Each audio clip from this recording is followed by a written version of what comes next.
right, what is up, guys?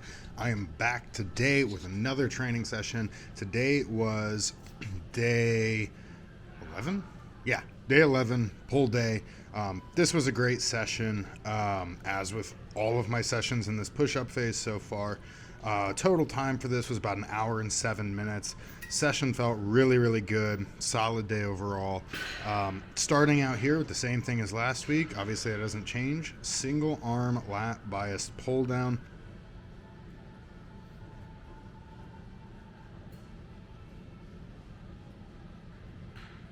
Uh, 190 pounds here on my top set for 13 reps.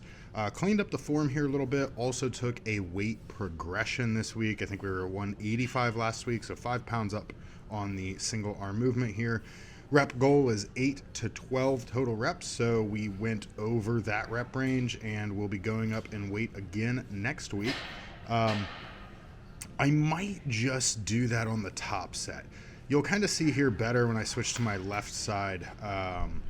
I don't extend as far back with my elbow as I would like, and I think part of that is that I just need to drop the weight a little bit and clean that form up. You know, the first few reps are great, there's no issue, but as we start getting into maybe the last, I don't know, 3-4 reps, it's a little kind of questionable, right? So far so good, but we'll see. I think the second set is definitely worse than the top set when it comes to keeping that in line. But overall, again, movement felt good. Really not dissatisfied with it, just think I can improve it a little bit. Did 190 for both sets, the first set and the second set. 13 reps and then 10 reps after that. Only had a couple warm-ups, did not get those in the video here. My warm-ups, they're just the same movement, just a little lighter. I usually, like I've said before, do like 8 reps and then 4 or 5 reps with a weight that's a little closer to my working weight, and then I move up to my working weight. Alternatives for this movement, if you have like a single arm, like Nautilus pull down machine, that's great, or Atlantis. Any single arm pull down variant will do. Something you can try if you don't have a single arm pull down machine or cables available, if you can't set up like this on a cable for whatever reason, is to take one of those lat pull down machines that has like a rigid bar path and sit sideways against the knee pad and then just pull down with one arm as though you're doing a single arm lat pull down. It's not as good as engaging the lat as this, in my opinion, but it works, and if it's something you can set up and you like it, go for it. That's all that matters. If you like it, do it. If it's actually stimulating the muscle, if it's a good movement, and if it works for you, right? Obviously, all those things being taken into consideration, you know, more so than just liking a movement or thinking you should like a movement. I see that a lot where guys are like, man, everyone says this is great for your back. I'm just not feeling it. You know, I feel like I'm doing something wrong. And it's like, you're not necessarily. You might just not connect well with the movement. That's okay. That's why there's, you know, a whole bunch of different stuff we can switch you to. So that little rant aside there, moving into my second movement for the day. This is going to be my T-bar row. And today is my heavier day for my T-bar rows, starting here with just one plate for the warm-up. If you remember from my last session, I switched from a pronated grip to a neutral grip on these. It feels a lot better. I'm able to get a lot more depth and a better angle here. Yeah, just 8 to 12 reps here, 3 straight sets. I did drop the weight on the third set today. I felt like on this heavier day, taking the weight progression I took last week, compounded with a weight progression I took this week, and improving my form on my last session where I had T-bar rows, this weight was a little bit heavier than it, I don't want to say than it needed to be. It was just a little bit heavier than the last session purely because it was a form improvement, right? I kind of brought my body over the bar or over the plates a little bit better. Still on warm-ups here, obviously, but again, when you see me get into the working set here, top set and the second set as well, you can't see the 25 and the 5 on here, but this is 165 pounds for the top set and the second set. My goal is 8 to 12 reps for every set, and I hit 11 and 9 for my first 2 sets.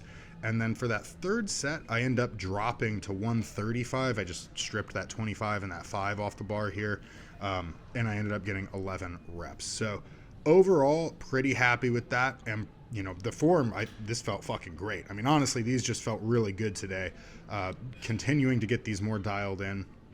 Still wish I had a chest supported T-bar row machine at this gym, but my wife and I are moving to Vegas here in a few short months, and I'm not going to spoil the surprise yet, but I am super excited to have access to the equipment at my new gym in Vegas, or what will be my new gym in Vegas. So I don't have access to it now, but I'm going to soon, and I am hyped.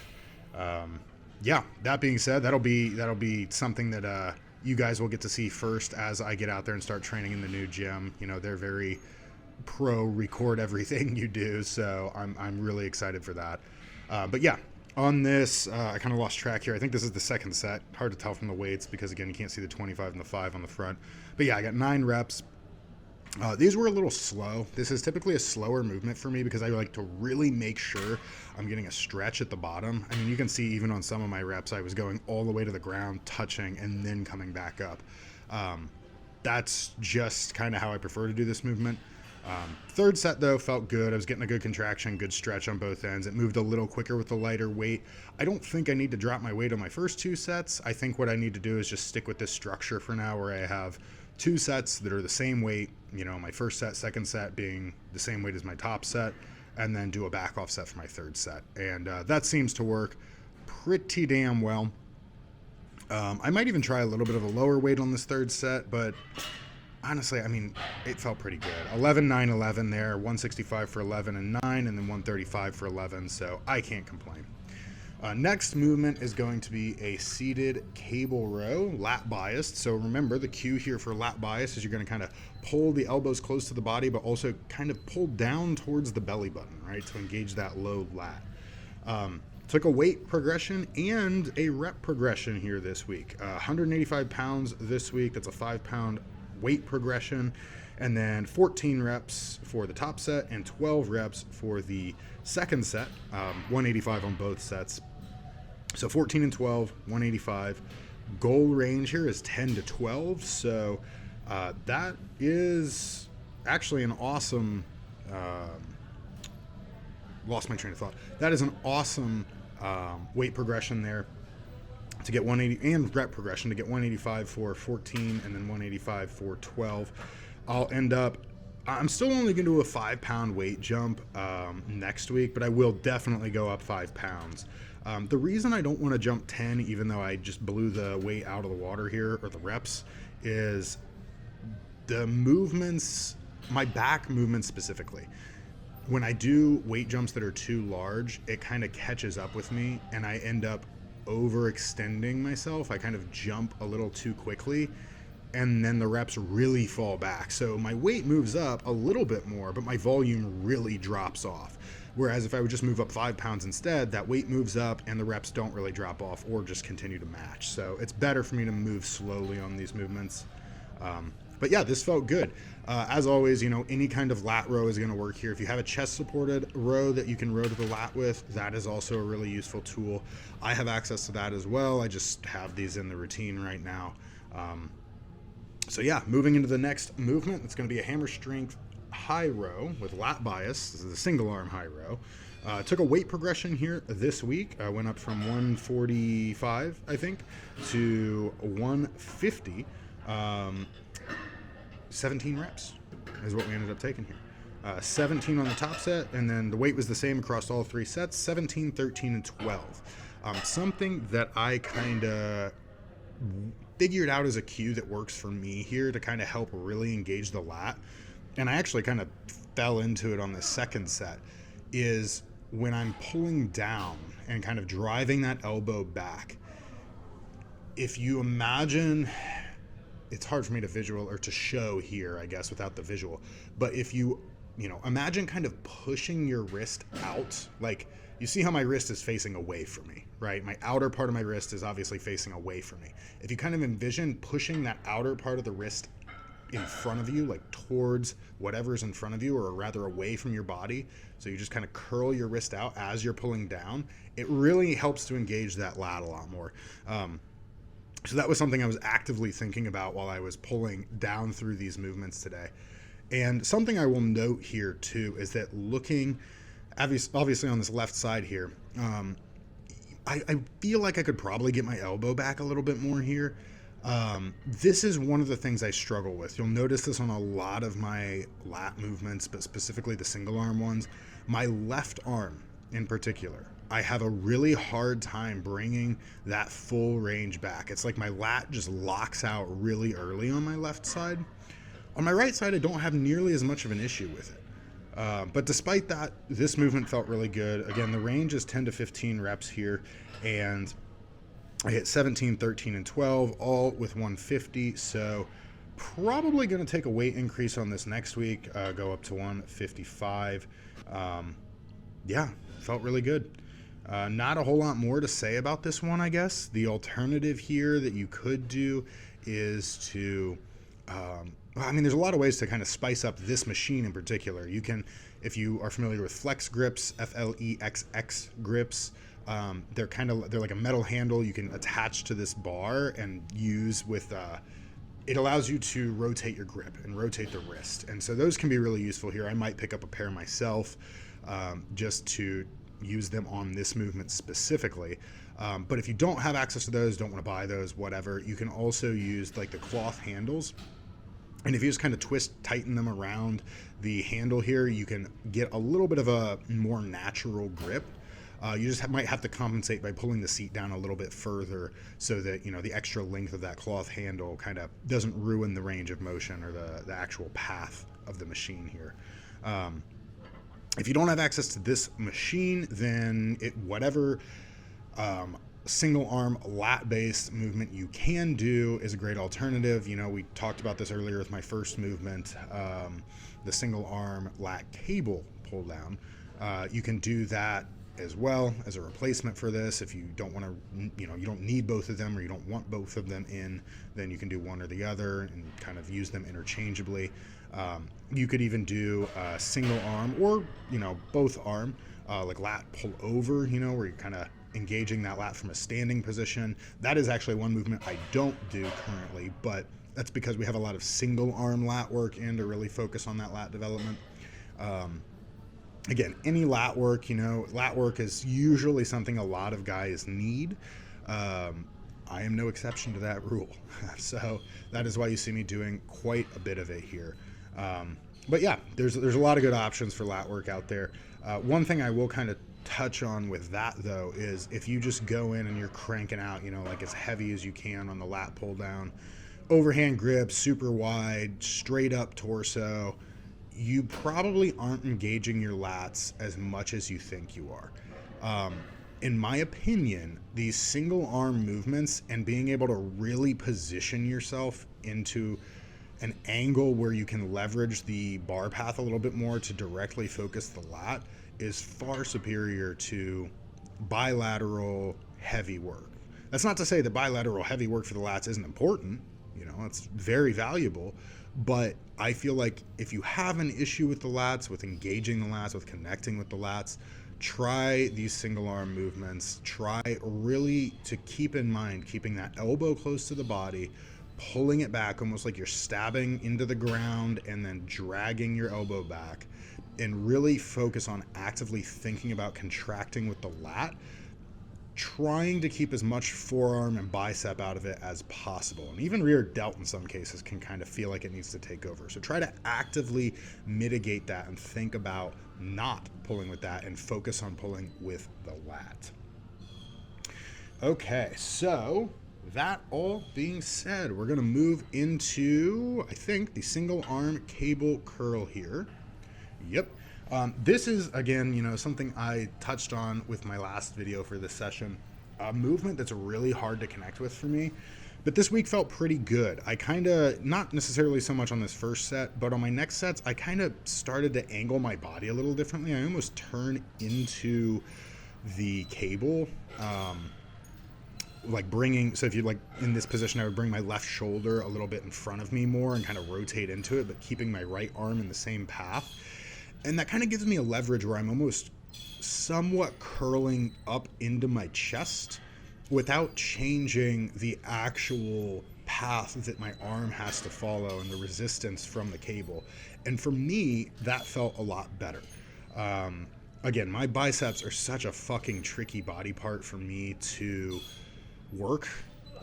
You can kind of see here what I mean when I say I rotate into it. I kind of adjust a little bit there. It's more exaggerated on the next set, so you might see that a little bit better. But again, this felt pretty good. Despite being tricky for me, I feel like I continue to improve. This is mostly metabolite work for me anyway. We're not really trying to do a whole lot for the biceps right now. This is the only time I work my biceps the entire week, outside of my back work, which obviously does a lot of bicep or has a lot of bicep involvement as well, specifically neutral grip movements, obviously. So rep goal or rep range here is 10 to 15. First set was 30 for 16, and then 30 for 13, 30 for 9, and 30 for 9 again. Again, I do 4 sets here. It's a lot of volume with a high-ish, and not too high of a rep range on this, but like a moderately high rep range, just again to drive some of that metabolite work there, just to really get some blood flow into the biceps. My biceps are very fatigued by the end of this session anyway, or by the time I get to this movement, purely because it's my back day, right? So there's a lot of, they're being recruited a lot on pretty much all of my back movements, especially since most of what I'm doing is lat focused, which can engage the biceps a lot, or neutral grip, like my T-bar rows, my low lat row. I mean, shit, even my lat pull down is neutral. Pretty much the only thing I don't have that's neutral grip is my my single arm high row that I just did prior to this. And even then, that still engages the bicep a lot just because of the way that my arm is positioned on that naturally. So it's very fatiguing. When it gets to a point where we feel that biceps do need more attention, which currently we don't feel that they do, we'll end up pushing these to the front end of a session, or maybe putting some bicep work on like a chest day, like a push day, right?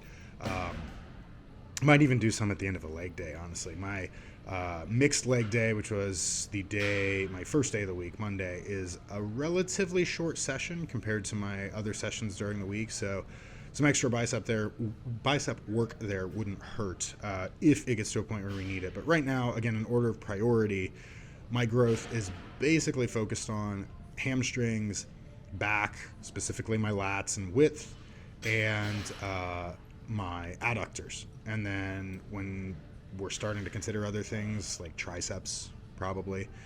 But when you start getting past the first 2 or 3 things, you're really not focusing on those anyway. Obviously, we want to improve them, but systemically, you're going to improve them, right? I think a lot of people get in this mindset where they think if they're dedicating a lot of volume to one muscle or muscle group that they need to bring up, it's going to completely invalidate all of the other work that they're doing for any other body part. And that is just not the case at all, right?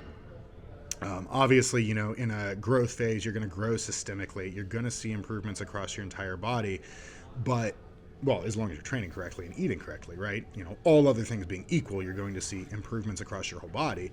But by giving some more dedicated work to my back, my lats, my hamstrings, my adductors, by adding in extra work there, we're driving a little bit more improvement there. That's the goal. Moving into this movement, obviously this is my reverse pec deck fly. You can see here I am closing my hands on this week. I've actually kind of locked in a little bit of a grip here that works better for me. I actually don't do it on this set, but you'll see me kind of do it on the second set, where I'm kind of twisting my wrist back a little bit and almost using my palm to really press into the handles. Helps me get a good kind of lock at the elbow to really extend and really focus on delts only in this movement. But yeah, 90 pounds here. That was the same weight as last week, but we took a 1 rep progression on this top set, so it was 90 for 20. And then we took a 1 rep progression on the second set, which is 90 for 13. And then we took I think 1 rep regression on the third set, 90 for 10, whereas last week I think it was 90 for 11. But I got some partials in overall, so I'm not beat up about that. Again, if we got plus 1 rep on the first 2 sets and then I lose 1 rep on the last set, we're still up 1 total rep. And that's also something you're going to see happen a lot. If you increase your total workload on your first set or your first and second set, your second, third, fourth, however many sets will probably drop off in performance a little bit. You're not always going to progress every set equally every week. And to that point, you're not going to progress across an entire session equally every week. I think a lot of people really get in their head when, they improve one movement or like one set and everything else stays the same. You might even have some weeks where, like, using this as an example, let's say I did a 10-pound increase on my cable lat pull down. And then by the time I get to my low lat row, I might regress a little bit. And I'm like, fuck, man, that feels bad. Why did that happen? But the reality of it is, it's because my lats are so fucking fatigued from hitting that new PR on my first lat movement. So that does happen sometimes. You're not going to take these wild progressions all the time. You have to just take the little progressions where you can, and don't chase progressions at the, progressions in terms of reps and weight at the sacrifice of form and quality. Quality reps, quality movement, that's what matters, right? So keep that in mind when you are thinking about taking progressions. Moving into my calf raises here, standing calf raises today. This is my last movement for the session. This will round out the session. Took a weight progression here, went from 130 to 137.5. I know it's a weird number. This machine's just 12 and a half pounds per plate. It's weird. It's old. So yeah, 137.5, which is a 7.5 pound weight increase. We hit 21 reps on the top set last week. This week we hit 19 reps. So, weight increase, obviously reps are going to drop off a little bit. 3 sets here. The weight was the same for every set. Goal is 12 to 20. We hit 19, 12, and 9. And the reason I don't drop that last set on my calf raises to try and bring that rep range up a little bit is calves for me are something that fatigues very early into the movement. I don't need a huge amount of volume on those following sets. So if I would have dropped at 30 pounds, I probably still only would have got 9 or 10 reps. So keeping the weight up and then just cranking out some really hard reps for those final few benefits me a little bit more. But yeah, this is going to be it for the session, guys. Not a whole lot more to the day, nothing crazy special. Great progressions overall. Everything felt good. Again, food is up. I'm feeling good. The weights are moving up. Body weight is moving up. I started this push phase at about 198, 11 days ago, and right now I'm 206. Obviously, a lot of that is just kind of my body readjusting to having food back in me. That's not like, it's not all muscle, right? I wish, but it's not. Not all lean tissue, I should say. But yeah, body weight is up. We are growing. I think this week I'm up about 2 pounds on the average so far. That'll probably stabilize later into the week going into my check-in. But yeah, until next time, guys, I will catch you in the next session, and make sure to subscribe, like, and comment below what you want to see more of. Take it easy.